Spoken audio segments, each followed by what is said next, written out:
मातासँग photo खिच्न जाँदैछौँ है। एकचोटि अब मातासँग बिदा लिन गएको है म चाहिँ। अघि पूजा पनि गरेँ, अलिक भिड भएको थियो। अब लास्ट हेर कत्रो धेरै लामो त्रिशूल। ओहो यस्तो आनन्द, यस्तो शान्त हुन्छ नि यहाँनिर, यस्तो शान्त मनमा।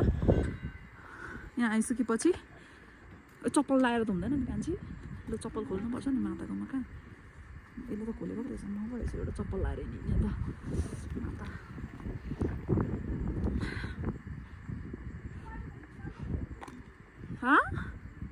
मैले भिडियो बनाउँदैछु नि त, यहाँबाट पस्दा हुन्छ अब त। आइज घन्टीहरू यसरी चढाउनु पर्छ। आज चाहिँ खाली छ है पुरै। हामीले त अघि दर्शन गरिसक्यो, पनि भिडियो बनाउन आएको म चाहिँ। यहाँनिर बत्ती बाल्ने ठाउँ छ, बत्तीहरू यहाँनिर बाल्नुपर्छ। माता